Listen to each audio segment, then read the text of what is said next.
আসসালামু আলাইকুম। Hello everyone, আশা করছি সবাই ভালো আছে। আমি আল্লাহর রহমতে ভালো আছি। প্রতিদিনের মতো আজকে আবার একটা নতুন ভিডিও নিয়ে শুরু করছি। আমি আজকে আপনাদেরকে কাঁঠাল দিয়ে পুডিং তৈরি করে দেখাবো। এখানে আমি কাঁঠালের রস নিয়ে এনেছি।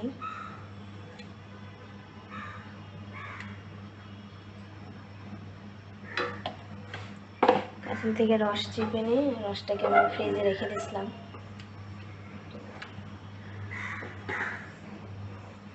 তো এই রসটাকে ভালো করে জাল করে নেব। আমি এটাতে কোনো প্রকার চিনি দিব না, কারণ এই কাঁঠালটা প্রচুর মিষ্টি। আপনারা চাইলে চিনি দিয়েও বানাতে পারেন, এর মধ্যে দুধ দিতে পারেন। তো এটাতে আমি কোনো প্রকার দুধ দিব না, দুধ চিনি কিছুই দেবো না, শুধুমাত্র আগার আগার পাউডার দিব।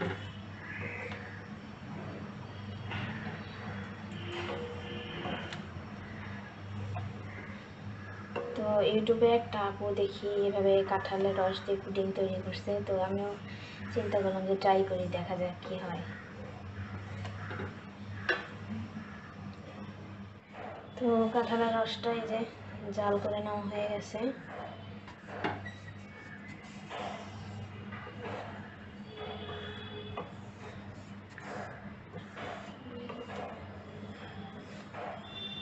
আমার এই কাঁঠালের রসটা ভীষণ মিষ্টি, তাই আমি এখানে কোনো প্রকার চিনি দিলাম না। আপনারা চাইলে চিনি দুধও দিতে পারেন, তাই কোনো প্রকার চিনি বা দুধ আমি এখানে অ্যাড করব না। আমি আগে থেকে আগার আগার পাউডারটা গুলে রেখেছিলাম, সেই আগার আগার পাউডারটা এখন এর মধ্যে দিয়ে এটাকে আরেকটু জাল করে নেব।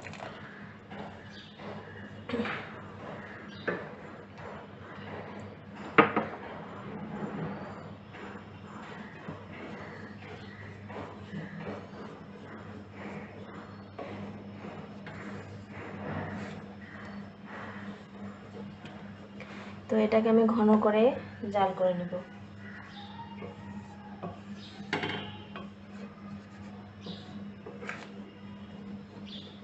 আর এটা জাল করার সময় অনবরত নাড়তে হবে, না হলে নিচে লেগে যাবে। আর অনবরত না নাড়লে আপনার এই রসটা পুড়ে গেলে তিতা হয়ে যাবে, সেটা খেতেও ভালো লাগবে না। আর চুলার জালটা অবশ্যই আপনারা মিডিয়াম হিটে রেখে দিবেন। মিডিয়াম হিটে রেখে এটাকে জাল করে নেবেন।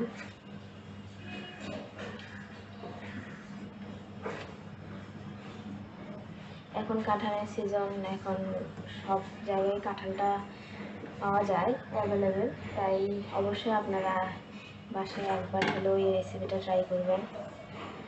তো আমার এটা জাল করে নেওয়া হয়ে গেছে, দেখেন।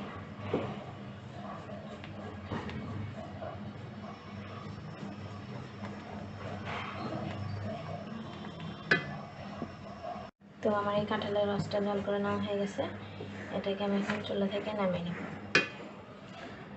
রসটাকে আমি জাল করে নিছি, এখন এই বাটির মধ্যে আমি ঢেলে দিচ্ছি।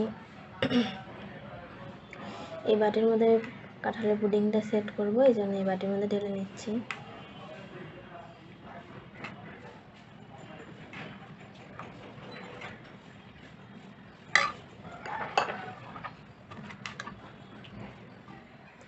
আপনারাও, এখন কাঁঠালের সিজন, আপনারাও একবার হলে এই কাঁঠালের পুডিংটা বাসায় ট্রাই করবেন।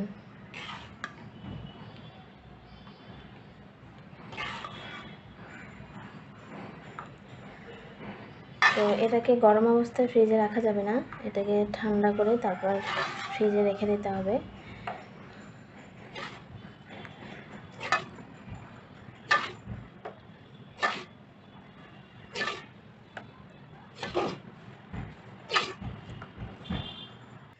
তো আমি দুইটা বাটির মধ্যে ঢেলে নিচ্ছি, এখন এগুলোকে ঠান্ডা করে তারপর এগুলোকে আমি ফ্রিজে রেখে দিব। তো আপনাদেরকে আমি এগুলো ঠান্ডা হলে তারপরে দেখাচ্ছি আমার পুডিংটা কেমন হলো। পুডিংটাকে আমি ঠান্ডা করতে দিয়েছিলাম, এই দেখেন আমার পুডিংটা সেট হয়ে গেছে। তো এটাকে আমি একটা প্লেটের মধ্যে ঢেলে নেব।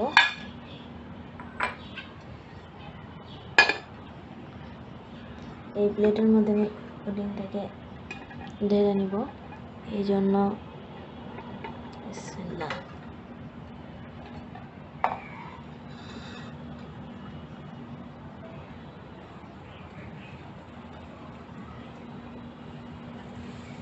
দেখেন মাশাআল্লাহ আমার খুব সুন্দর পুডিংটা জমে গেছে।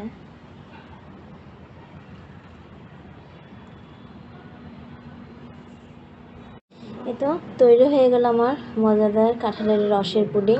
আপনারা বাসায় ট্রাই করবেন। আর আমার ভিডিওটা যদি ভালো লেগে থাকে তাহলে অবশ্যই আমার চ্যানেলটি সাবস্ক্রাইব করবেন, লাইক দিবেন, কমেন্ট করে জানাবেন আর ভিডিওটা কেমন লাগলো। আমার আজকের ভিডিও এই পর্যন্ত। সবাই ভালো থাকেন, সুস্থ থাকেন। আল্লাহ হাফেজ।